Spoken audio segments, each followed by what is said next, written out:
Self Censorship and Public Discourse, a Theory of Political Correctness and Related Phenomena by Glenn C. Loury. Quote, "The great enemy of clear language is insincerity. When there is a gap between one's real and one's declared aims, one turns, as it were, to instinctively long words and exhausted idioms, like a cuttlefish squirting out ink. Thus, political language has to consist largely of euphemism, question-begging, and sheer cloudy vagueness." End of quote, by George Orwell. Section 1. Putting the PC in perspective. Political correctness is an important theme in the raging culture war, as it is now called, that has replaced the struggle over communism as the primary focus of partisan conflict in American intellectual life. Starting on the campuses over issues such as abortion, affirmative action, multicultural studies, environmentalism, feminism, gay rights, etc., the PC debate has spread into newsrooms, movie studios, and even the halls of Congress. Critics, mainly on the right, claim that only the correct views, in scare quotes, on these and other sensitive issues can be expressed on campus, in print, on film, or in electoral politics without evoking extreme, stifling reactions from activists seeking to make their opinions into an enforced orthodoxy. They cite a litany of woes about how, in venues where the left is most powerful, those expressing even mildly divergent views are treated poorly. In response, liberals call these charges overblown and insist that their efforts to hold people accountable for what they say and write are justified by legitimate moral concerns. We can usefully distinguish two levels on which disagreement occurs. At the primary level, partisan arguments on certain questions divide public opinion, such as how bad is the date rape problem and what should be done about it. What texts are canonical, and are non-Western cultures adequately represented among them?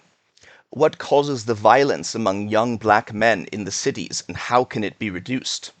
What is the nature and moral standing of homosexuality? Disagreement on these substantive matters stems from different values, factual judgments, and theoretical frameworks which people employ to analyze the world around them. These disagreements are inevitable and healthy. They have the potential to engender constructive exchanges from which all participants can learn and better public policies can emerge. At a secondary level, a contentious discussion is taking place over the very nature of primary discussions. Are speakers treated respectfully regardless of the popularity of their views? Are some opinions given privileged access to the media? Are people candid in their arguments? Who can talk about what topics and when without violating some unspoken canon of decency? Do advocates of one position seek to prevent or discredit the expression of opposing ideas? Do some arguments so offend the sensibilities of some citizens that they should be preemptively excluded from public debate? These two levels of debate can be confused. Some complaints about PC are, upon examination, really laments that within a certain community of discourse, the complainer's views are simply unpopular. However, the most serious questions raised in the PC debate focus on this secondary level.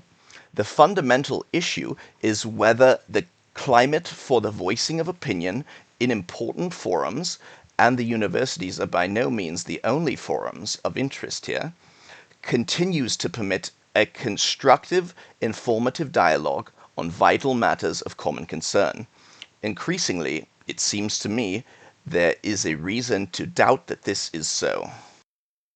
Thus, in this essay, I have undertaken to provide an analysis of political correctness.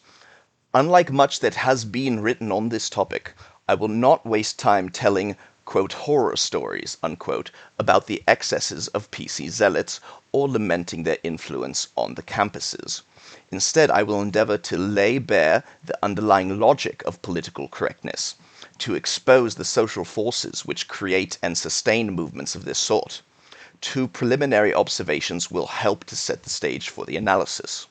First, though political correctness is often spoken of as a threat to free speech on the campuses, and this is indeed the case when it results in legal restrictions on open expression, as with formal speech codes, the more subtle threat is the voluntary limitation on speech which a climate of social conformity encourages. It is not the iron fist of repression, but the velvet glove of seduction that is the real problem here. Accordingly, I treat the PC phenomenon as an implicit social convention of restraint on public expression operating within a given community. Conventions like this can arise because, one, a community may need to assess whether the beliefs of its members are consistent with its collective and formally avowed purposes, and two, scrutiny of their public statements is an often efficient way to determine if members' beliefs cohere with communal norms. This need to police group members' beliefs so as to ferret out deviance, along with the fact that the expression of heretical opinion may be the best available evidence of said deviance, creates the possibility for what I call self-censorship. That is, members whose beliefs are sound but who nevertheless differ from some aspect of communal wisdom are compelled by a fear of ostracism to avoid the candid expression of their heretical opinions. Secondly, despite the attention which has been given to recent campus developments, the phenomenon of political correctness, understood as an implicit convention of restrained public speech, is neither new nor unusual. Indeed, pressuring speakers and writers to affirm acceptable beliefs and to suppress unacceptable views is one of the constants of political experience. All social groups have norms concerning the values and beliefs appropriate for members to hold on the most sensitive issues. Those seen not to share the consensus view may suffer low social esteem and face a variety of sanctions from colleagues for their apostasy. Heretics are unwelcome within the councils of the faithful. Communists and their sympathizers paid a heavy price for their incorrect views during the Cold War. Quote, Uncle Toms, unquote, blacks seen as too eager to win favor with their white, scare quotes, overlords, unquote, are still treated like pariah by other blacks who greatly value racial solidarity. Jews critical of Israel or Muslims critical of Islam may find that they, quote, can't go home again, unquote. Therefore, a theory of contemporary political correctness problems should be broad enough to address these related phenomena. I sketch here an approach which, I believe, meets this requirement. My theory is based on a conception of political communication that stresses strategic considerations. From this point of view, people engaged in primary level debates over policy questions must also, at the secondary level, if you will, consider how their interests are affected by the specific manner in which they express themselves. The next section develops the main ideas along this line. This strategic approach is then applied to explain how conformity in political speech emerges as a stable behavioral convention within a given community. Section 4 reviews some historical examples of censored public discussions, and Section 5 discusses some broader implications for both the style and the substance of policy debates of the kind of expressive behavior identified here. Special effort is made throughout this discussion to shed light on some of the more problematic features of public rhetoric on race-related issues in the United States. Section 2. Strategic Behavior in the Forum. George Orwell's skepticism about political rhetoric, elaborated in his essay Politics and the English Language, from which I quote above, has much to recommend it. Political communication, the transmission of ideas and information about matters of common concern with the intent to shape public opinion or affect policy outcomes, is indeed a tricky business. Both those sending and those receiving messages must be wary. Senders want to persuade or inform via spoken and written words. They strive to convey their intended message while avoiding misinterpretation or discovery. Receivers want to distill from incoming rhetoric information useful for forming an opinion or making a decision, but they want not to be manipulated or deceived by the rhetoric itself. In order to be effective, both parties need to behave strategically, to some extent at least. Naive communication, where a speaker states literally all that he thinks and/or an audience accepts his representations at face value, is rare, and indeed foolish, in politics. Political speakers' expression is more often a calculated effort to achieve some chosen end, and an audience's impression of the speaker is usually arrived at recognizing that this is indeed the case. Recall the oratorical confrontation in Act 3, Scene 2 of the play Julius Caesar. Caesar has been murdered by a group of conspirators, including Brutus. Antony, close to Caesar and no part of the conspiracy, is outraged and bent on revenge. Brutus goes before the crowd to explain his actions, saying Caesar was ambitious, a man who would be king, who had to be stopped for the sake of the Republic.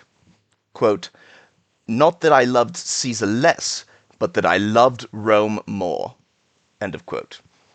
He declares relying on his reputation for honor and decency to sway the crowd. He argues directly. His speech is naive, guileless, literal. He seems to prevail as he takes his leave. Then Antony rises, saying, quote, "Friends, Romans, countrymen, lend me your ears. I come to bury Caesar, not to praise him." End of quote. This is, of course, not true. He praises Caesar profusely, reminding the audience of Caesar's greatness in war, of his kindness and generosity in peace. Quote, "Ambition should be made of sterner stuff," unquote. Nevertheless, the assembled citizens take Antony at his word. As for his view of Brutus and the others, he does not overtly disparage them. He seems to accept their stated motives. Quote, "Brutus says Caesar was ambitious, and Brutus is an honorable man," unquote. He never reveals that revenge is his own motive. Yet by its end, his powerfully manipulative oration has made the words "honorable man" in reference to Brutus mean exactly their opposite, and defense of Brutus by anyone in the crowd has become impossible. Shortly, civil war breaks out. Shakespeare shows us here the potential for political gain through strategic expression, and also the dangers, for an advocate as well as for the public good, of naive behavior in the forum. I want to explore how the forum and substance of collective deliberations on sensitive issues are affected by strategic behavior in the forum. There's always some uncertainty when ideas and information are exchanged between parties who may not have the same objectives. Each message bears interpretation. There's no such thing as context-free expression. We are all inevitably reading and writing between the lines, as it were. Because political rhetoric engages interests, expresses values, conveys intent, and seeks to establish commitment to certain courses of action, the risk of manipulation is particularly great in political argument. When people address us in the forum, we must consider what they will do if they get power. We must decide whether they can be trusted. We must wonder, what type of person is it who would speak to me in such a way? Erving Goffman has brilliantly analyzed the dilemmas and complexities of communication in the face of this kind of bilateral calculation. Goffman, in effect, considers the game played between two parties to an interaction, a sender who expresses himself in some way, and a receiver who takes in and reacts to that expression, forming an impression of the sender. We might, given the purposes of this essay, think of the sender as a political speaker participating in public debate, and the receiver as a member of the audience who must form an opinion on some controversial matter. Or the sender might be a professor lecturing on American race relations, and the receiver a minority student drawing conclusions about the professor's sensitivity and commitment to the cause. The sender has views or values which are not directly knowable by the receiver, but which, if known, would significantly alter the receiver's construction of the meaning in effect of any expression. The sender may want to signal, that is, to credibly but indirectly convey, that he holds a certain point of view, or he may want to disguise the view he really holds. Knowing that these possibilities exist, the receiver will search each expression for evidence of their sender's true motivations and beliefs. From this perspective, using Goffman's terminology, each act of political communication is a small performance, bearing close interpretation. Its meaning in effect, that is, the impression in the receiver's mind to which gives rise, may depend very much on context, and in particular on what other senders, whose values and beliefs are already known to the audience, have been transmitting. When speakers are choosing words intended to stimulate a particular response, strategic listeners cannot simply accept the literal content of an expression as its meaning in effect. To take the speaker literally is to behave naively, and thus to risk being deceived.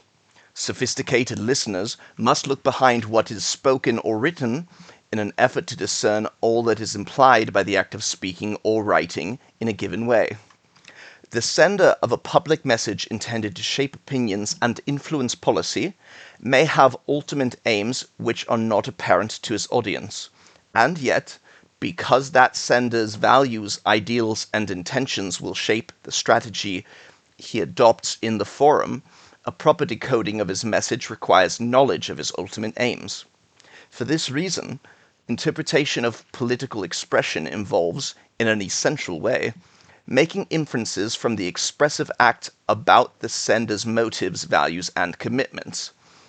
The search for the true meaning entails judging the character of the speaker, asking whether he really believes what he says, and, just as important, whether he holds other, as of yet unexpressed views, which, if known to us, would affect our reception of his arguments.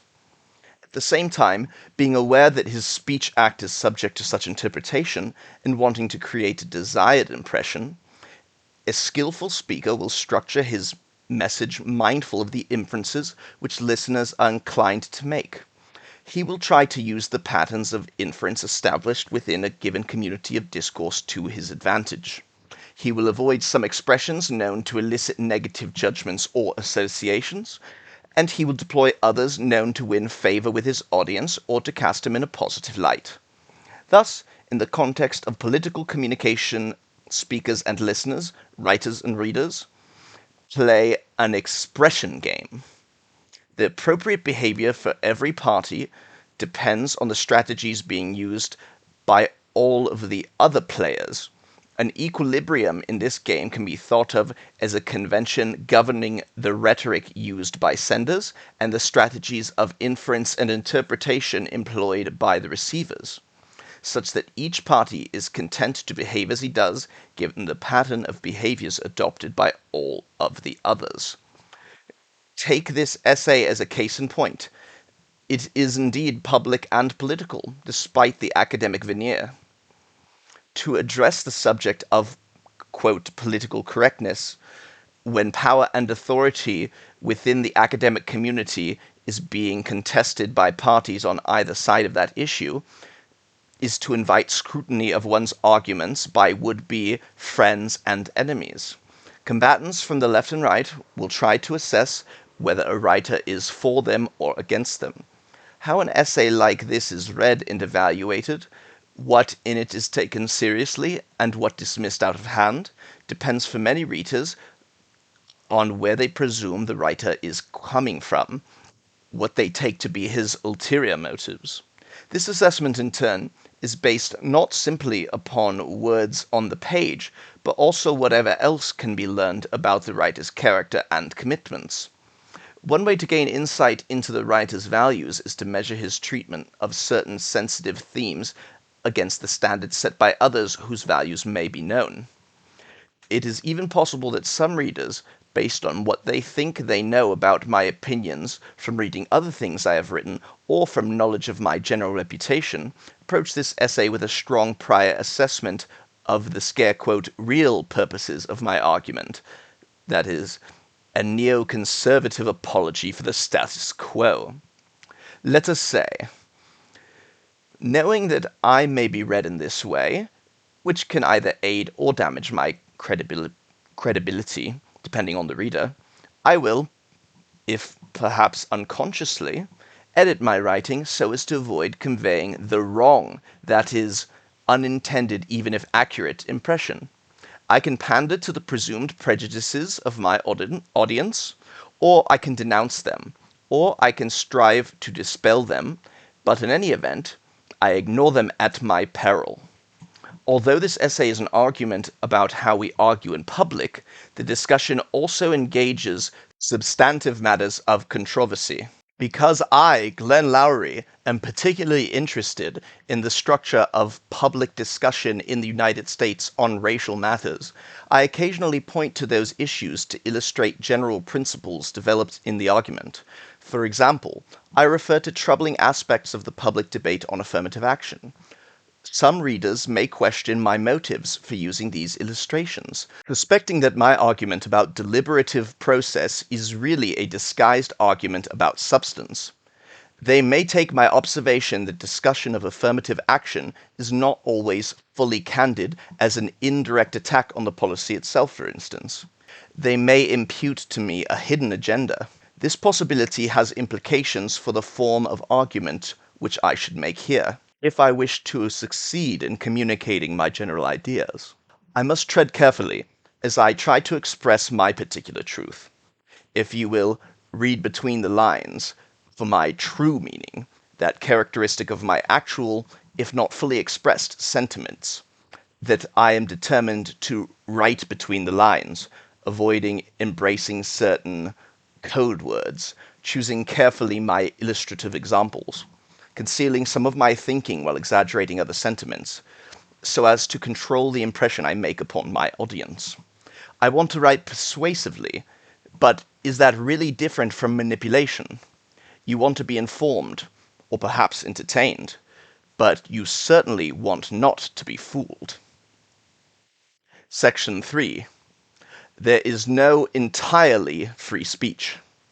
From this strategic perspective, a regime of political correctness may be viewed as an equilibrium pattern of expression and inference within a given community where receivers impute undesirable qualities to senders who express themselves in an incorrect way, and as a result, senders avoid such expressions. To illustrate, if known enemies of progressive ideals regularly make a certain argument, then one who wants to be seen as standing on the right side of history cannot make a similar argument without the risk of being labeled as a reactionary. In a social environment where there are some real racists, should proponents of diversity insist that blacks be referred to as African Americans and American Indians as Native Americans? A speaker who eschews that terminological fashion in the course of an otherwise admirable argument about diversity invites the conclusion that he is intolerant of ethnic difference. His more prudent course is to use the politically correct terms, even when he prefers not to. In a South Florida enclave, where hatred of Castro is universal, to argue that the normalization of relations with Cuba should be studied amounts to announcing that the arguer cares nothing whatever about remaining in good standing with his fellows. And in a nearby precinct, where reaction against the Cuban immigration runs high, to question the wisdom of making English the state's official language has a similar meaning in effect. In economics, Gresham's law holds that the bad money tends to drive out the good. when two types of currency circulate and one is intrinsically more valuable, people hoard the good money and make purchases with the bad. Soon, only the bad money remains in circulation. Similarly, people with extreme views can drive moderates who want to avoid the reputational devaluation of being mistaken as zealots out of a conversation. In effect, the moderates hoard their opinions. Hence, the public discourse on some issues, abortion perhaps, can be more polarized than is the actual distribution of public opinion, similar to the silent majority idea. What forces, we should ask, could create and sustain such patterns of inference? Note that in the examples above, what might be called an ad hominem impulse determines the audience's response. Their question is, what type of person would say such a thing? And not, does this argument have merit? Ad hominem reasoning lies at the core of the political correctness phenomenon. A speaker's violation of protocol turns attention from the worth of his case toward an inquiry into his character, the outcome of which depends on what is known about the character of others who have spoken in a similar way recently and geographically or culturally close. When sophisticated speakers are aware of this process of inference, many of them will be reluctant to express themselves in a way likely to provoke suspicion about whether their ultimate commitments conform with their community's norms. Ad hominem inference, though denigrated by the high-minded, is a vitally important defensive tactic in the forum. When discussing matters of collective importance, knowing where the speaker stands helps us gauge out the weight to give to an argument, opinion, or factual assertion offered in the debate.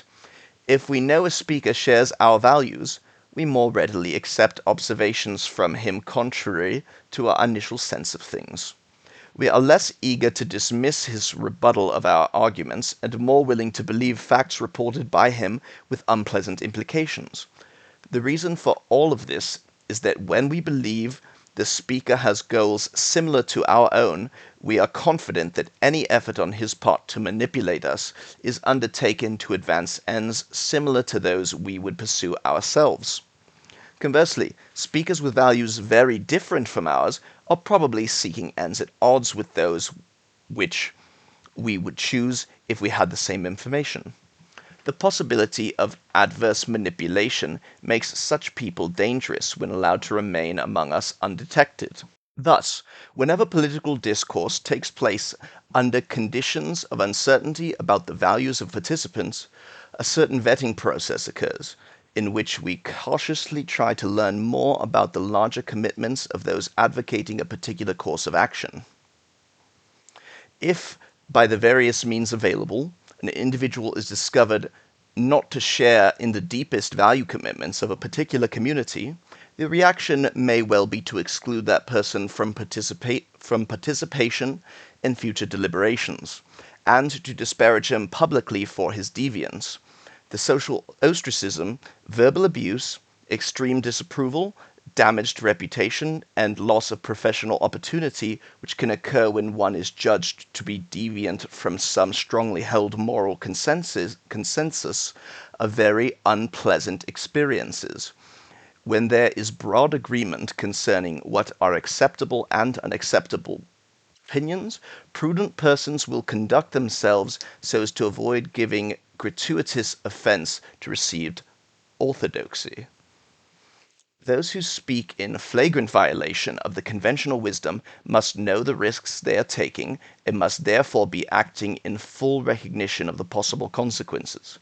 Being sanctioned for the expression of disapproved opinions seldom befalls someone by accident. It is more often, I submit, the result of freely choosing to say the disapproved thing. It is probable that real deviants within a given community, those who are in fact incorrect in their political sensibilities and who do not share the moral consensus of the community on the issues in question, find the prospect of ostracism less distressing than those who, in their heart of hearts, agree with the broad outlines of the consensus, though perhaps not with its every detail. Crucial to my argument, then, is the following syllogism. Suppose that A.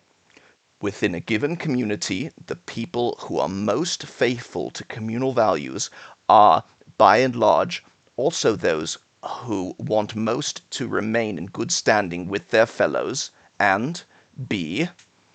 The practice has been well established in this community that those speaking in ways that offend communal values are excluded from good standing, then C. When a speaker is observed to express himself offensively, the odds that the speaker is not in fact faithful to communal values, as estimated by a listener otherwise uninformed about his views, are increased. That C follows from A and B is a simple consequence of rational inference by listeners, given rational behavior by senders. But this reasoning implies that sanctions against some forms of expressions could become a self-sustaining convention. Assuming a positive association between fidelity and sociability, there could exist an equilibrium of the communal expression game in which apostates are identified by their differential willingness to utter phrases known to be associated with disapproved belief. For if it is commonly known that morally suspicious speech invites sanction, and if sanctions cause greater harm to those who really share our values than to those who do not, in most instances or on average, then the very fact that someone chooses to utter the disapproved phrases suggests, statistically speaking, that the speaker probably does not share the consensus.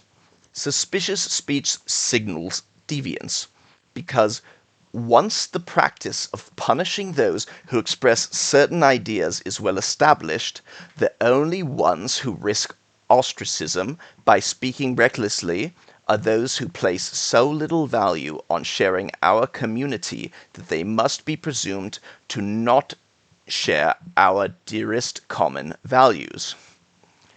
It is in this sense that I can say there's no such thing as entirely free speech. Anyone speaking out on a controversial matter pays the particular price of having others know that he was willing to speak under a given set of circumstances in a certain way. When listeners know that not everyone would be willing to pay that price, and specifically that the true believers are less likely than apostates to risk incurring the community's wrath, they can make empirically valid inferences about reckless speakers. Norm-offending speech then conveys more than just literal meanings. Anticipating these inferences and wanting not to be seen as deviant, prudent true believers may elect to say nothing which risks offending collective norms. By doing so, they leave the field clear for the apostates, thereby creating the meaning in effect that norm-offending speech identifies deviant belief. Prima facie. In a circumstance of this kind, a climate of self-censorship can become entrenched. Such self-censorship is the hidden face of political correctness. For every act of aberrant speech seen to be punished by thought police, there are countless other critical arguments, dissents from received truth, unpleasant factual reports, or nonconformist deviations of thought which go unexpressed or whose expression is distorted, because potential speakers rightly fear the consequences of a candid exposition of their views. As a result, the public discussion of vital issues can become dangerously impoverished, as the following examples illustrate. Section 4. Examples of a censored public discourse. Exhibit A. An incorrect discussion of the Holocaust. Oh dear. Let us look briefly at the important case of Philipp Jenninger, once the president of the parliament in the former West German Republic. Jenninger was forced to resign in November of 1988 following a speech he gave at a special parliamentary session marking the 50th anniversary of Kristallnacht. In that speech, he rendered an account of events leading up to the infamous Night of the Broken Glass in 1938, when German Jews were set upon, their property destroyed, and their lives taken, a night which many historians mark as the beginning of the Holocaust. An uproar was created by the fact that many in his audience construed Jenneger's brutally frank account of prevailing attitudes among Germans in the 1930s as a disguised defense of National Socialism. Paradoxically, all agreed that Jenneger had for many years been an opponent of totalitarianism of all stripes, a fierce anti-Nazi, and an arch supporter of Israel. Thus, he was an unlikely defender of Nazism, to put it lightly.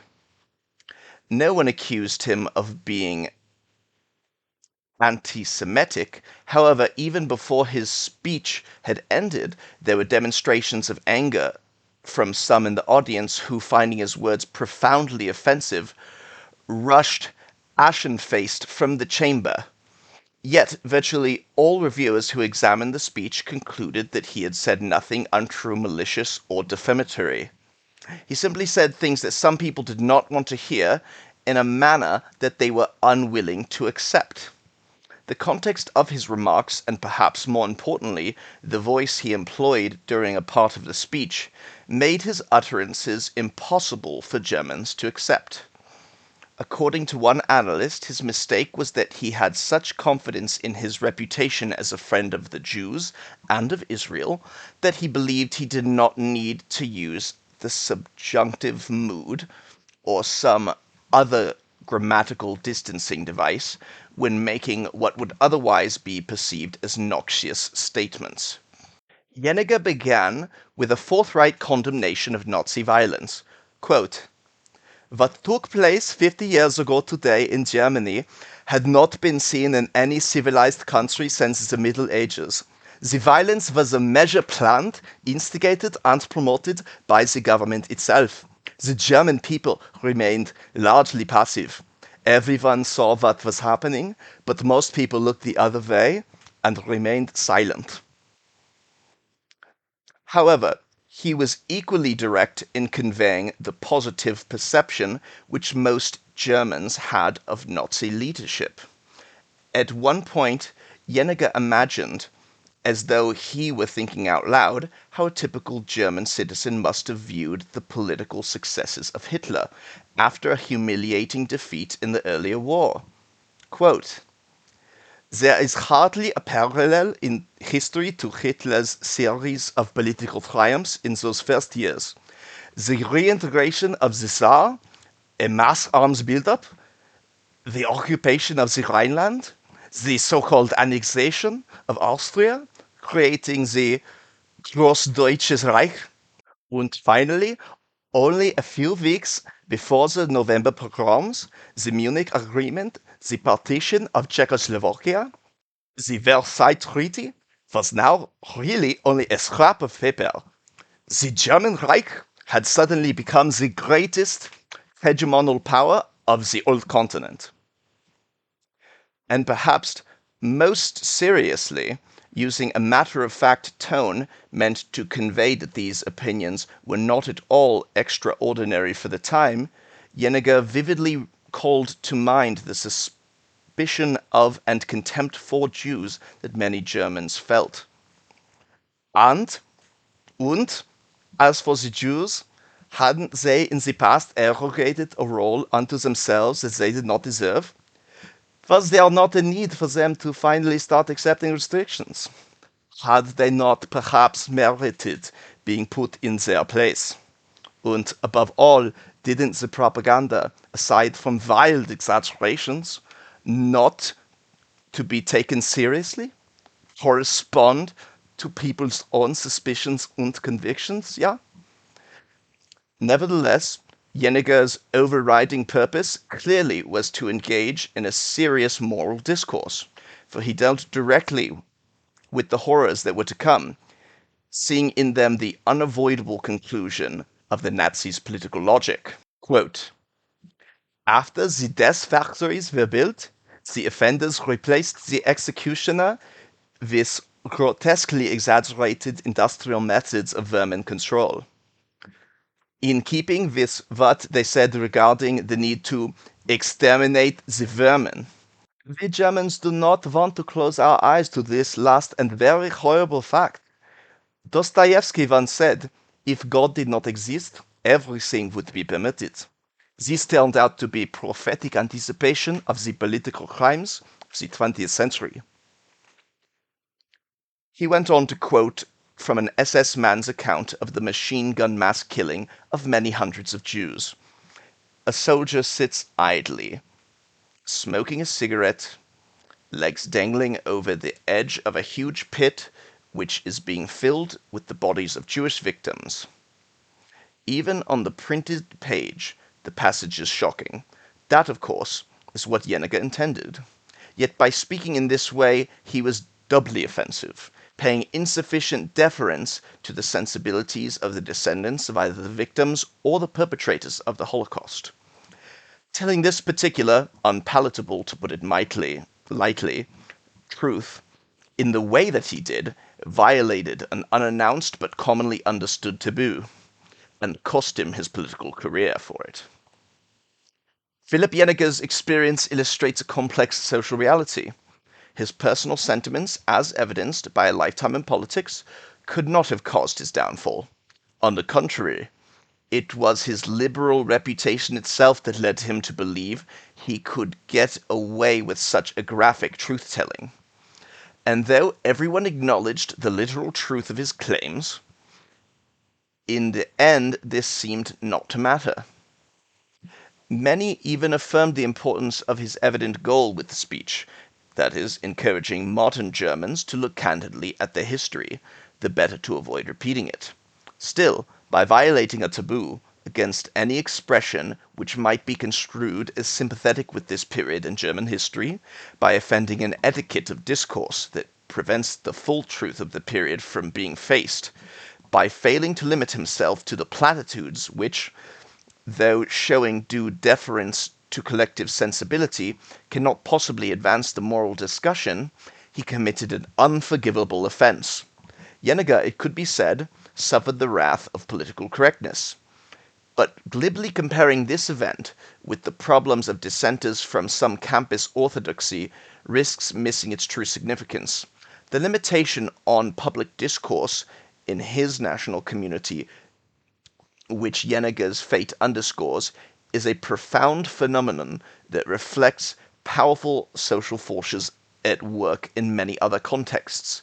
Analyzing these forces is far more valuable than taking comfort by denouncing their consequences.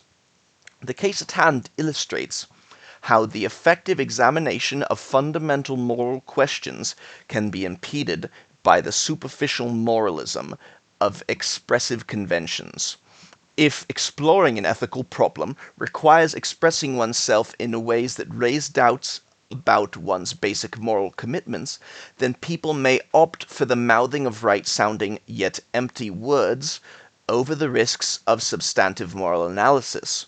The irony here is exquisite, for though the desire to police speakers' morals underlies the taboos, the sanitized public expression that results precludes the honest examination of history and current circumstance, from which genuine moral understanding might arise. As we shall see, discussion of racial issues in the United States is plagued by a similar problem. Another point worth noting is that Jenneger was apparently unable to create sufficient space between his spoken words, which in some of the most offensive passages were not even his words, but rather those of some long-defunct propagandist, and his intended meaning. He failed to bracket or frame his utterances about realities of the Nazi era in such a way that the listeners could clearly distinguish between a recounting of others' feelings and an expression of his own. Once he began to talk in a certain way, the words had a life and meaning of their own, uncontrollable by any explicit qualification that he might have or has since issued. I elaborate further in section 5 on the fact that it is often not possible to exempt oneself from punishment for deviant speech by a simple declaration of innocuous intent. Part B of section 4. The sanctions debate. In the mid to late 1980s, we all knew that solidarity with the struggle of blacks in South Africa required the United States government to impose trade sanctions against that nation and American universities to divest themselves of stock in companies doing business there. Nobel laureate Desmond Tutu, Reverend Alan Bosak, spokesman for the African National Congress, and black American anti-apartheid activists repeatedly said so. What more do you need to hear? People genuinely committed to justice did not become entangled in arcane technical arguments about the effects of economic boycotts.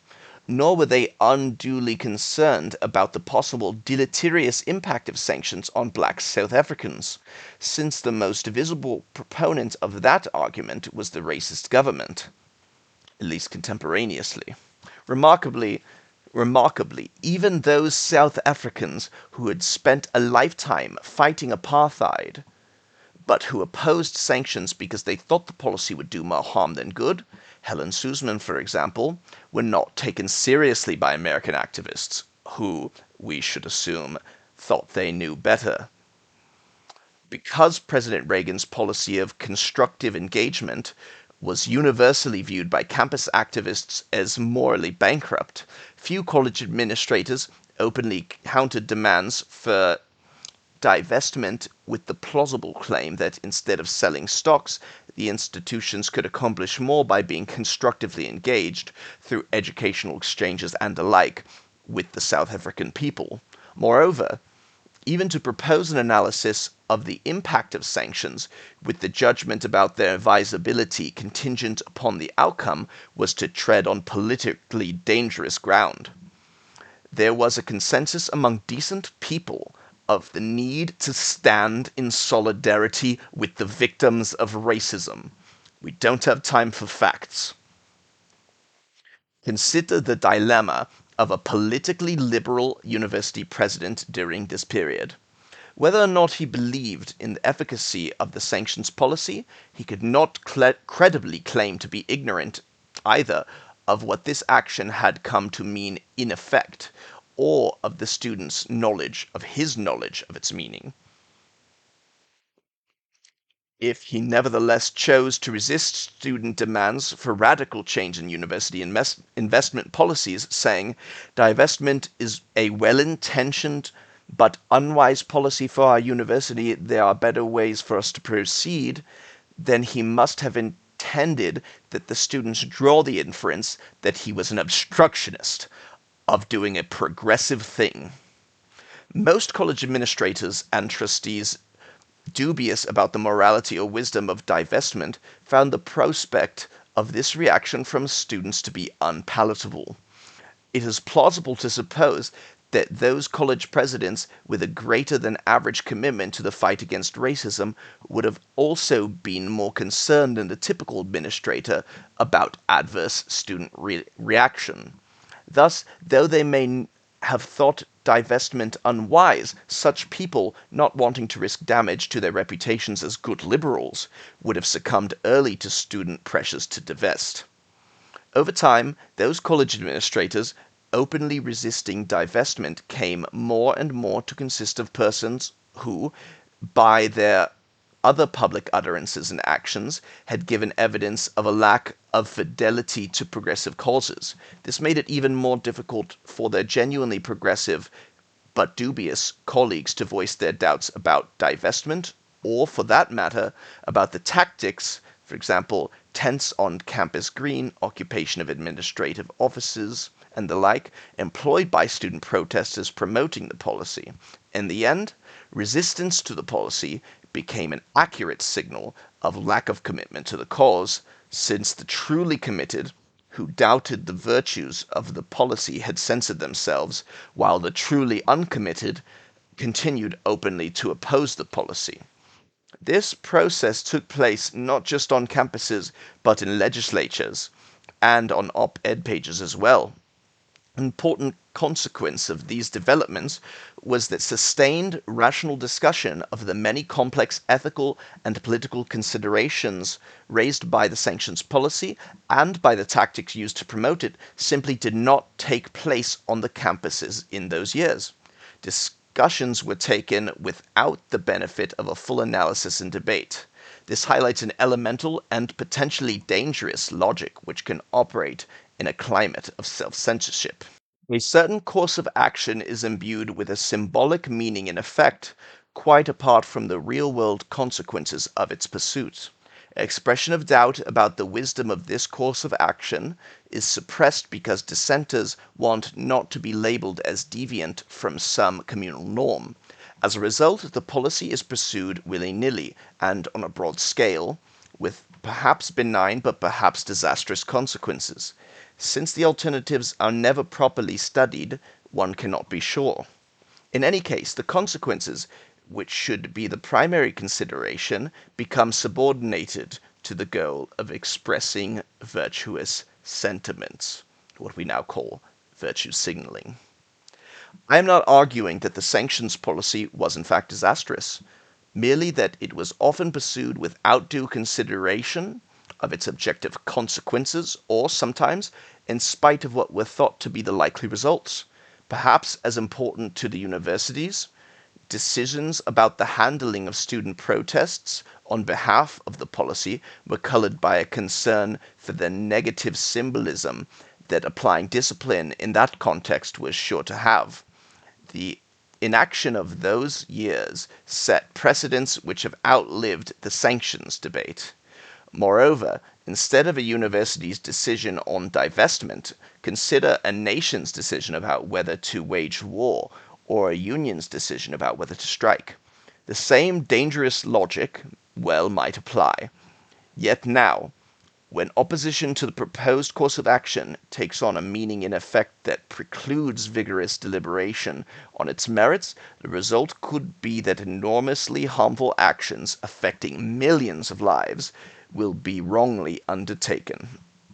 Example C in section 4, a classic political witch hunt. As a final illustration, consider the climate of opinion which must have prevailed in a congressional hearing room in the 40s and 50s when investigations into the loyalty of prominent Americans were openly conducted. It was then commonly understood that at that time the United States faced a formidable adversary in a Cold War, and that many U.S. citizens sympathized with the espoused ideals of this adversary. It was thought entirely appropriate that steps be taken to protect our national interest against possibly disloyal acts by these misguided souls.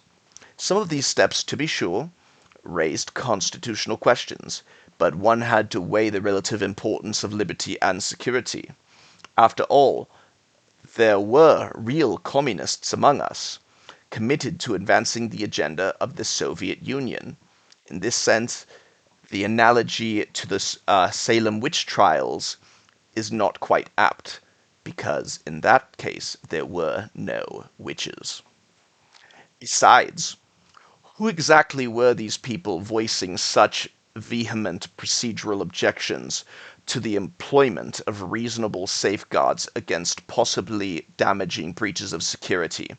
Just what kind of person would, under the circumstances, quibble about the civil liberties of a few communists and their fellow travelers? The Soviet Union was expanding rapaciously in Eastern Europe. The Reds had taken over Beijing. The State Department had been infiltrated. Atomic secrets had been stolen. Under these circumstances, what kind of people quibbled over such details as whether a line of questioning entirely comports with some standards of due process? Could we not infer something about their values from their refusal to name names, or their willingness to speak openly on behalf of an accused? Perhaps those objecting to our methods of inquiry should themselves be sanctioned. In such a climate as this, an anti-communist civil libertarian who wants not to be mistaken for a fellow traveler might find silence to be the wisest course. and those bent on ferreting out the deviance might find that they can say just about anything about just about anyone without being called to account for it. The more widespread the silence among unquestionably loyal Americans, and the more prominent the fellow travelers among those protesting the witch hunt, the more reliably does the fact of protest provide a signal about political belief. A demagogue like Wisconsin Senator Joseph McCarthy could enjoy prolonged career under such circumstances. When people, once having become targets, can be smeared with lies and innuendo, I have in my hand a list of names, for example, just a hypothetical, and when guilt can be based on a decades-old accusation with a suspicious cause, caution must be the rule of the day. Such caution plays right into the hands of the demagogues. A generic problem with conventions of values signaling is the ease with which they can be abused by partisan opportunists. When listeners are keen to discern a speaker's basic values on a crucial issue, a speaker has to worry that his political enemies will, by distorting or by misinterpreting his expressions, falsely depict him as being morally unsound. He has to take care, in other words, not to be smeared. To minimize this risk, the speaker may need to avoid some issues altogether, or to speak only in the most circumspect and indirect ways, especially if he is criticizing the consensus view. Pointed remarks on a sensitive topic lend themselves to caricature and distortion. Thus, and again ironically, the public's heightened moral sensitivity together with a political climate of intense partisan conflict may actually result in a lower level of effective moral discourse, as the making of nuanced arguments and the drawing of fine distinctions become too risky for political speakers to chance. The smear campaign as an instrument of political warfare was made famous during the McCarthy period. This has had a clear and lasting effect on the formulation of foreign policy. Arguments about relations with Communist China, for example, were encumbered with a host of collateral meanings, thereby inhibiting public discourse. Moreover, unprincipled conservatives tried to pin the commie label on political enemies whose real offense was the holding of liberal views on domestic policy. More recently, the public's desire to infer a political figure's true values on race and gender issues has been exploited for partisan purposes in this way. Reagan and Bush nominees, lacking the benefit of a track record giving them credible cover against the charges of being racists, have been especially vulnerable to this sort of smear tactic. Section 5. Implications for the character and effectiveness of public debate. Part A. The futility of protesting too much. All of these examples illustrate an important feature of the regimes of tacit censorship. One cannot break their grip through a simple declaration of sincerity. Quote, "Despite my violation of the norm, please understand that my values are pure." Hypothetical quote. Reliance on such literal claims is a common mode of naive behavior in the forum. The act of making the claim may itself become a signal of the claimant's deviance. When a form of expression has the meaning in effect that those speaking in this way are likely to have bad values, overt demands for credulity by a speaker, or complaints about the limits being placed on his freedom of expression, quickly become futile. Conventions of tacit restraint in public expression are made more durable by the fact that they do not themselves easily become objects of criticism, since it is often the truly deviant who have the greatest interest in criticizing them. Meta-argumentation, arguing at the secondary level about the form which primary arguments should be allowed to take, in the community can become the refuge of scoundrels seeking to avoid the righteous condemnation which their morally dubious expressions have earned. And it is indeed the case that complaints about the PC reign of terror on campuses, even when not exaggerated, have had little effect on the administrators, professors, or student activists enthusiastic about one or another of the favored correct causes. Complaints about political correctness, though divorced from explicit advocacy of any policy position, nevertheless have the faint but distinct odor of conservatism about them. We all know the phrase, some of my best friends are ... but ... as in, some of my best friends are blacks, but their affirmative action claims have gone too far. Some of my best friends are Jews, but Israel's policies are barbaric, etc. Note that this verbal construction is no longer used literally. Instead, it now serves as a sarcastic reference to people who unsuccessfully affect a concern for values they do not really share. The strange career of this expression, its literal meaning being overtaken by a symbolic one, highlights the fact that strategic political expression has become more salient in American public life.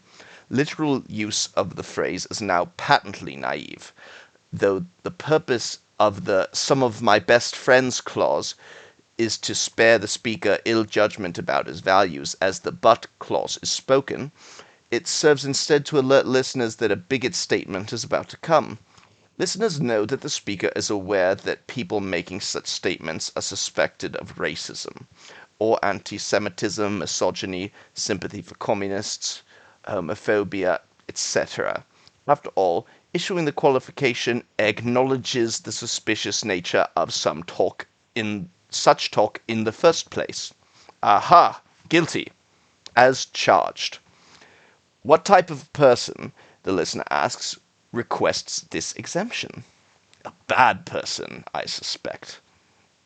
Those, for example, who genuinely value racial equality know that, even if they harbor reservations about affirmative action, in the interest of supporting a good and decent policy, they ought not to utter them.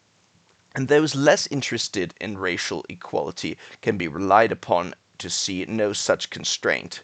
So not only will progressives abstain from criticizing affirmative action, they will also not complain about being able to express their criticisms. About the person arguing for the right to tell a racial joke, prefacing his argument, some of my best friends are blacks, but, we must say, methinks he doth protest too much, yes? Under a convention of restrained public expression, prudent people do not protest for the right to say imprudent things. Part B. Strategic imprecision.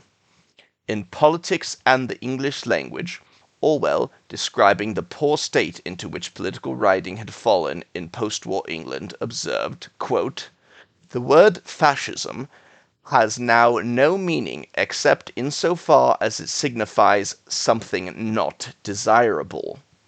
A word like democracy not only has no agreed definition, but the attempt to make one is resisted from all sides. It is almost universally felt that when we call a country democratic, we are praising it. Consequently, the defenders of every kind of regime claim that it is a democracy, and fear that they might have to stop using the word if it were tied down to any one meaning. Words of this kind are often used in a consciously dishonest way. The person who uses them has his own private definition, but allows his hearer to think he means something quite different." End of quote. This, unsurprisingly coming from Orwell, is quite an insightful observation. Directly relevant to the present discussion, it is clear that ambiguous and imprecise expression is a valuable tactic for the strategic speaker. By expressing himself in generalities, a sender allows various receivers to impute their own, possibly inconsistent, meanings to his pronouncements. With a euphemism well chosen for its vagueness, a speaker can say palatably, that is, in a manner consistent with extant communal norms, what, if said more incisively, might offend some listeners. The circumlocution may be intended to deceive or merely to obscure, but in either case the result is a debasement of the currency of public discourse. Consider, for example, some uses of the term minorities in contemporary American public speech. The speaker may actually mean blacks, but find that term embarrassingly specific. This is usually the case when the reference is to some aspect of urban life which has negative connotations. Or, as in the phrase women and minorities, the speaker may hope by the use of words alone to create a coalition of interests in the listener's mind, when none exists in fact. Or finally, consider a recent addition to the progressive lexicon, disadvantaged minorities. One finds this phrase used in educational philanthropy circles when the speaker really means non-whites excluding Asians. Never mind the fact that many Asians are in fact disadvantaged. Splendid. Imagine the uproar were a foundation to candidly announce a scholarship program intended to help non-white persons belonging to groups that perform poorly on standardized tests. So the strategic speaker sacrifices honesty and accuracy by declaring instead that the program is aimed at disadvantaged minorities. A variation on this theme is the underrepresented minority, though in current times talk of any group being overrepresented is clearly taboo. Such linguistic imprecision impairs analysis, but that is often its purpose. The person who utters the phrase women and minorities may not want to reckon with the fact that the majority of women, being married to white men, share significant resources and fundamental interests common with their putative oppressors. An advocate for diversity may prefer not to be explicit about which differences are included and which religious and political beliefs, for example, are excluded from that advocacy. No sane person could relish the task of explaining to poor but studious Vietnamese immigrants why they do not qualify for some minority scholarships.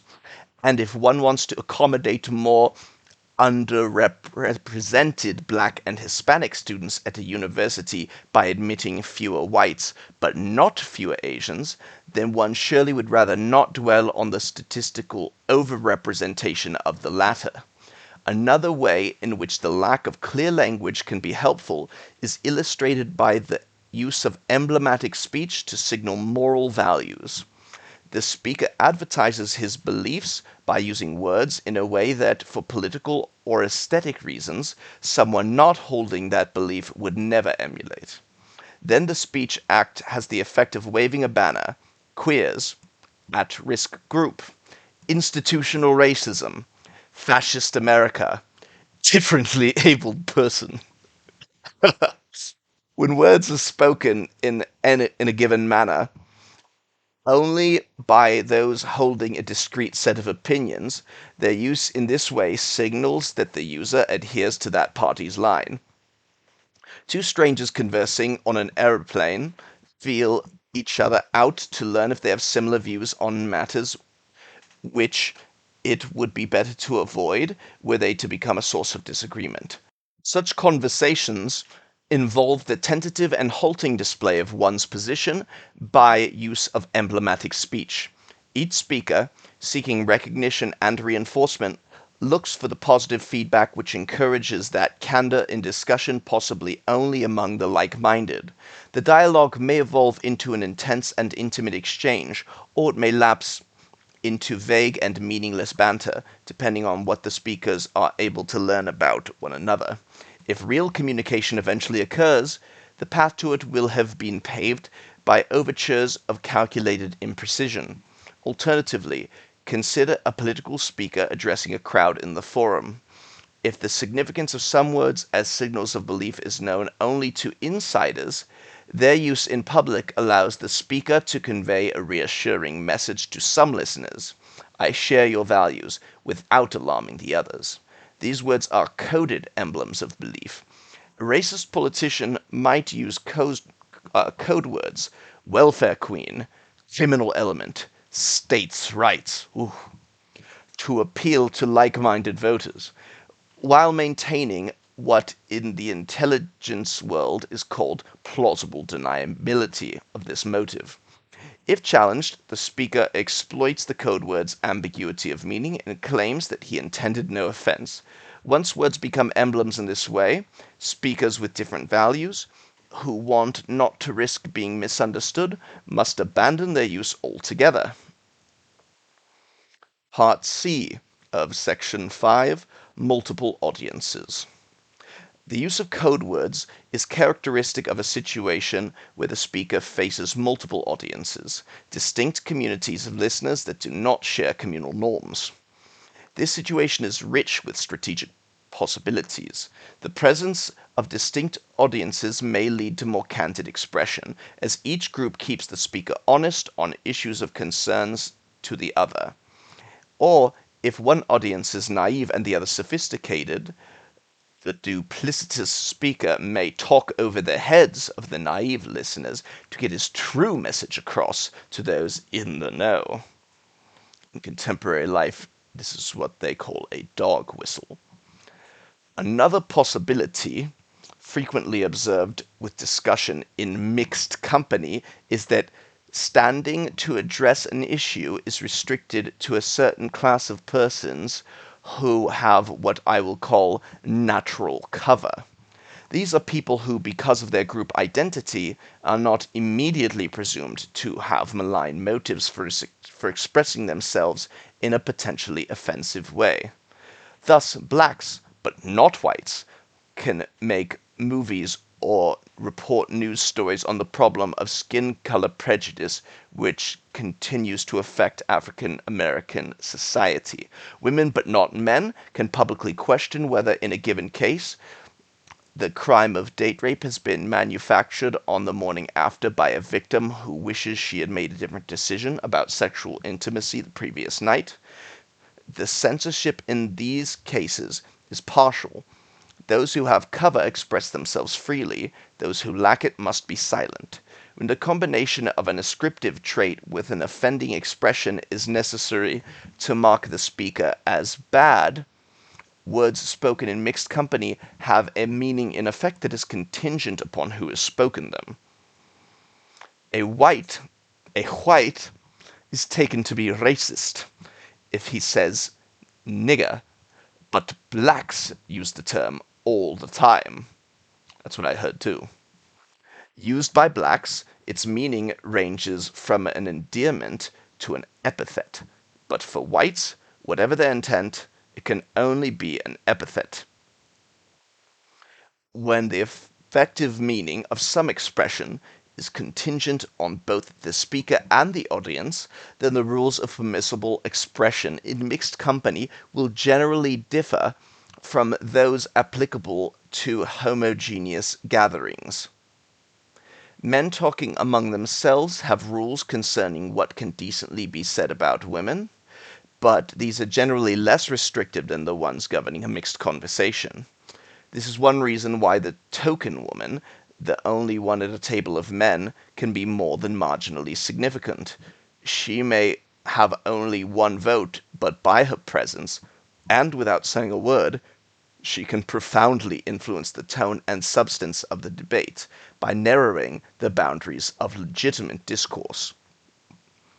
In other words, she's a wet blanket. Notice also that when the rules of permissible expression vary with the audience, prudent speakers must be sure to remember to whom they are speaking at any moment, and they must also worry about how an expression made in one context will sound in another. Indeed, a common source of the political gaffe is the rendering in public by the news media of a remark made privately in a setting where different rules applied. For example, Jesse Jackson's gaffe during the 1984 presidential campaign, when he referred to New York City as Town, was spoken to an all-black audience of reporters and staffs. While it should not have said even there, his intention was probably less malign than the anti-Semitic meaning ascribed to the comment after it became public. Still, once the remark had been revealed, the ad hominem query, what kind of person speaks, even privately, in this way, became all but irresistible. An interesting feature of multiple audience situations is that sometimes it is insiders, not outsiders, who are specifically forbidden to voice certain opinions or address certain issues in mixed company. Washing dirty linen in public refers to injudicious speech by an insider that is taboo in mixed company, but that would be appropriate if no outsiders were present. This can be speech, criticism of one's own identity group, for example, especially in which outsiders routinely engage. The taboo may derive from a concern, rather, that outsiders will misinterpret the information, a fear that the insider's words will be exploited by the outsiders against the group's interest, or a worry that outsiders will feel legitimized in their own criticism of the group once an insider has confirmed it. In general, conflict or competition between groups in an audience changes the strategic implications of critical expression.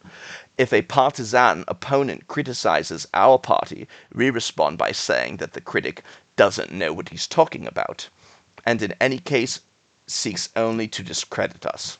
If one of our own makes the same criticism, no such defense is available, and moreover, our opponents are emboldened to make some points of their own.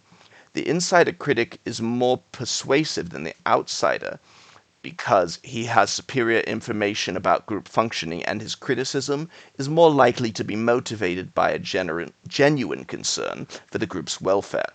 For these reasons, groups often try to discourage insider criticism by punishing the members who engage in it, a tendency which has important implications for the ethics and efficacy of public discourse.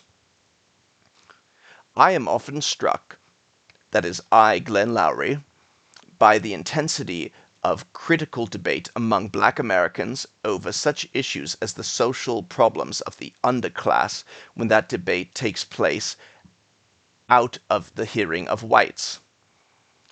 The same theme being explored by a black speaker in mixed company causes other blacks to severely sanction the deviant. If, for example, a white gives voice in mixed company to his fear of criminal victimization, he may be perceived as criticizing blacks, and that may be his intent. This perception will be enough to keep some, but not all, whites from expressing their fear.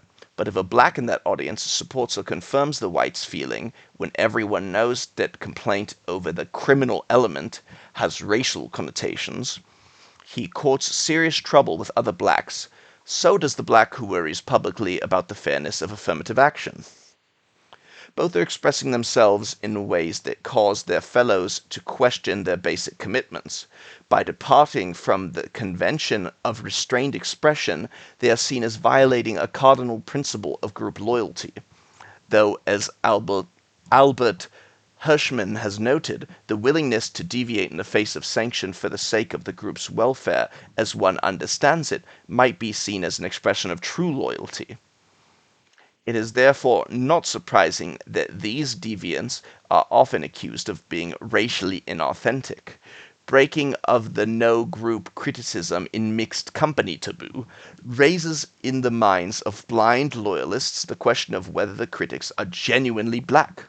And yet, as Michael Walzer has observed, serious political analysis in any democracy cannot take place in private, among blacks alone, out of whites' hearing. So, by making racial authenticity contingent on rhetorical conformity, the blind loyalists succeed in diminishing the vitality of the American political forum. Part D. Forbidden Facts.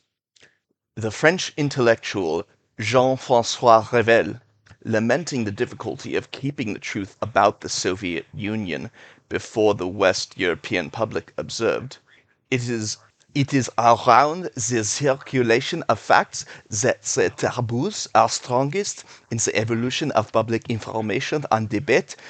international policy. As a rule, concern that the fact might influence public opinion in a way which we dislike overrides our curiosity about it and our honesty in making it known. End of quote.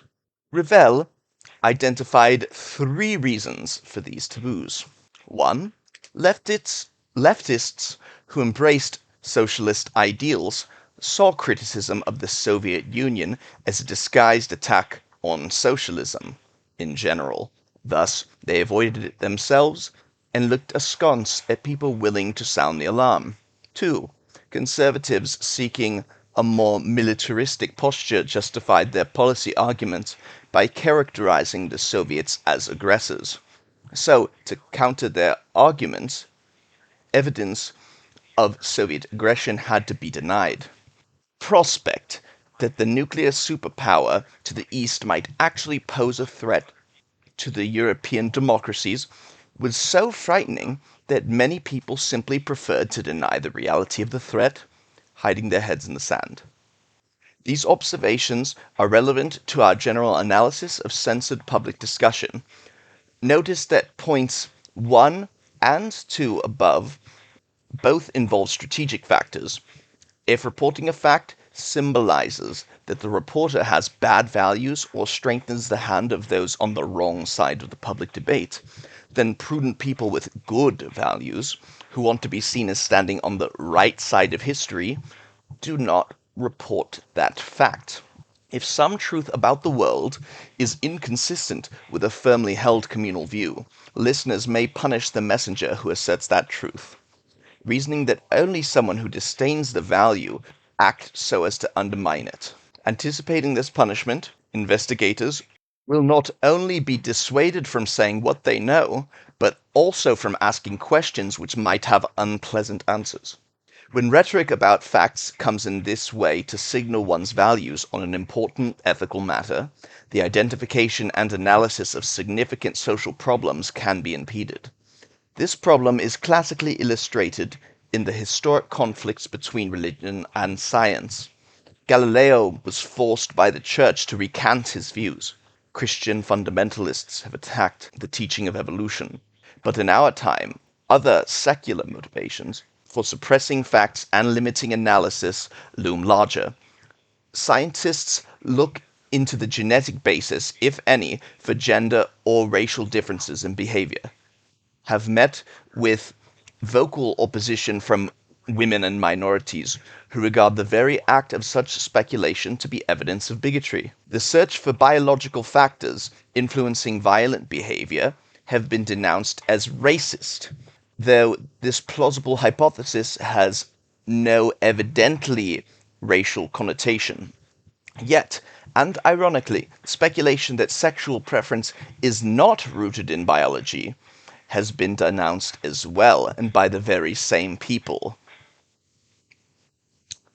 Consistent with my theory that expression is often curtailed for fear of offending communal norms, one finds that the pressure on researchers not to carry out an investigation or withhold its findings once carried out often originates from within scientific communities, not without. This is especially so in the social sciences. Sociologist James Coleman, perhaps the world's leading scholar of educational policy, recalls that in 1976, the president and a number of prominent members of the American Sociological Association tried to have him censored for the crime of discovering and announcing that citywide busing for school desegregation purposes caused white flight. This claim had been denied for years prior to Coleman's research, and far-reaching social policies had been erected on the presumption that it was not true. We now know that Coleman had been right. The taboos around the circulation of facts, then prevailing among American sociologists, have had seriously deleterious consequences. Yet, when presenting his work at the ASA meetings that year, the corridors outside of the lecture hall and the wall behind the podium from which he had to speak were covered with posters displaying, along with his name and the title of his talk, Nazi swastikas and other epithets suggesting that he was a racist. Some areas of social science inquiry are so closely linked in the public mind to sensitive issues of policy that an objective scholarly discussion of them is now impossible. Instead of open debate, where participants are prepared to be persuaded by arguments and evidence contrary to their initial presumptions, we become accustomed to rhetorical contests where competing camps fire volleys of data and tendentious analyses back and forth at each other in an effort to win the battle of public opinion for their side or tribe. Sometimes the press is an active participant in these struggles, selectively reporting the findings which confirm the politically correct point of view. Issues of race, gender, and sexual preference are particularly susceptible to this process of politicization. Investigators identifying with certain groups advocate approaches to their disciplines said to reflect their particular perspective, a feminist, or a black, or a gay approach to history, sociology, economics, anthropology, etc. This fragmentation, now well advanced and seemingly irreversible, whatever one may think of it, is closely connected with the fact that public rhetoric in many areas of the social sciences is self-consciously undertaken as a multiple audience talk. The disciplines are not insular venues of discourse governed by internal norms of scholarly expression accepted by all who have been trained to do research in the field. Social scientists not only address each other, they participate in a larger discussion with extra scientific implications. Perhaps it was ever thus, though growth of the regulatory and welfare state has undoubtedly enlarged the context to which scientific expression has political consequences. The notion of objective research on the employment effects of the minimum wage, say, or the influence of maternal employment on child development can have no meaning if, when the results are reported, other scientists are mainly concerned to pose the ad hominem query, just what kind of economist, sociologist, etc. would say such a thing? Not only will investigators be induced to censor themselves, the very way in which research is evaluated and consensus about the facts is informed will be altered. If when a study yields unpopular conclusions, it is subjected to greater scrutiny, and more effort is expended toward its refutation, an obvious bias to find what the community is looking for will have been introduced.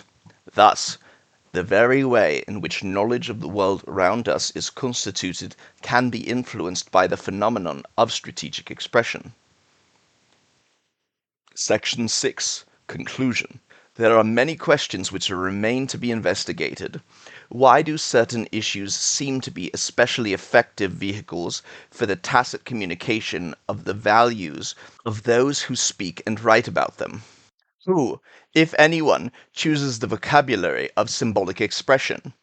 When is political correctness understood as consensual restraint on public expression in a community, on balance, beneficial? I have mainly discussed its problematic nature here. What can be done to reverse a regime of rhetorical reticence once established? What are the responsibilities of individuals within a community whose public discourse on important matters lacks in candor? Is there a role for courage and heroism? These are matters of great seriousness, hence my English accent, raising ethical as well as political questions. Who, we must ask, will speak for compromise and moderation in negotiations? When to speak in this way is seen to signal a weak commitment to the struggle. Who will declare the emperor to be naked when a leader's personal failings hurt the movement? who will urge under pressures of economic and electoral competition that the old ways of doing business in our company or our party require re-examination, who will report the lynchers known to everyone in town despite their hooded costumes, who will expose the terrorists or denounce the haters, once lynching, terror, and hatred have become legitimate means of political expression, who will insist that we speak plainly and tell the truth about delicate and difficult matters, which we would all prefer to cover up or ignore. How can a community sustain an elevated and liberal political discourse when the social forces promote tacit censorship to usher in a dark age? One of the finest statements ever written on these questions, Glenn Loury, believe, is Václav Havel's essay, The Power of the Powerless. Confronting the overarching repression of the post-totalitarian system, Havel describes the existential and ideological features of late communism that gave the dissidents their power. Quote, between the aims of the post-totalitarian system and the aims of life there is a yawning abyss, he writes. While life moves toward fulfillment of its own freedom, the system demands conformity, uniformity, and discipline. The system is permeated with lies. Workers are enslaved in the name of the working class. The expansion of empire is depicted as support for the oppressed. Denial of free expression is supposed to be the highest form of freedom. Rigged elections are the highest form of democracy, etc. For the system to continue, individual citizens must make their peace with these lies. They must choose to live within a lie. The dissident who quixotically refuses to go along with the program, defiantly attempting to live within the truth, is profoundly subversive. Quote, by breaking the rules of the game, he has disrupted the game as such. He has exposed it as a mere game. He has said that the emperor is naked, and because the emperor is in fact naked, something extremely dangerous has happened. End quote. Thus, back to Loury. Thus, the struggle between the aims of the system and the aims of life takes place not between social classes or political parties, or aggregates of people aligned on either side for or against the system. Rather, this struggle is fought within each human being. The essential aims of life are present naturally in every person. In everyone there is some longing for humanity's rightful dignity, for moral integrity, for free expression of being, and a sense of transcendence over the world of existences. Yet, at the same time, each person is capable, to a greater or lesser degree, of coming to terms with living within the lie. Each person somehow succumbs to a profane trivialization of his or her inherent humanity, and to utilitarianism.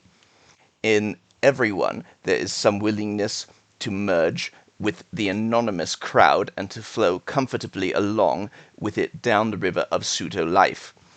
This is much more than a simple conflict between two identities. It is something far worse. It is a challenge to the very notion of identity itself. Truth, Havel concludes, has its own special power in the post-totalitarian system. Quote, under the orderly surface of the life of lies, therefore, there slumbers the hidden sphere of life in its real aims, of its hidden openness to truth. End quote. Back to Loury. While I certainly do not intend to compare the constrained, expressive environment of a politically correct college campus systemic extirpation of dissent characteristic of the totalitarian state, I nevertheless find the moral dimensions of Havel's argument relevant to the dilemmas faced by individuals in our own society. Conventions of self-censorship are sustained by the utilitarian acquiescence of each community member in an order that, at some level, denies the whole truth. By calculating that the losses from deviation outweighs the gains, individuals are led to conform. Yet by doing so, they yield something of their individuality and their dignity to the system. Usually this is a minor matter, more like the small sacrifices we make for the sake of social etiquette, than some grand political compromise. But, as I hope to have made clear in the foregoing exposition, circumstances arise when far weightier concerns are at stake. The same calculus is at work in every case. How then are the demagogues and the haters to be denounced? How can reason gain a voice in the forum? How can the truth about our nation, our party, our race, our church come to light when the social forces of conformity and the rhetorical conventions of banality hold sway? How can we have genuine moral discourse about ambiguous and difficult matters, such as racial inequality in our cities or on our campuses, when the security and comfort of the platitudes lie so readily at hand? Though it may violate the communal norms of my economics fraternity to say so, I believe these things can be achieved only when individuals, first a few and then many, may transcend the world of existences by acting not as utilitarian calculators, but rather as fully human and fully moral agents determined at whatever cost to live within the truth. The end. This has been read by Spencer Antonio Marlen-Starr. Just for the sake of record, I have added in an extra few words here and there as I was reading just to entertain myself.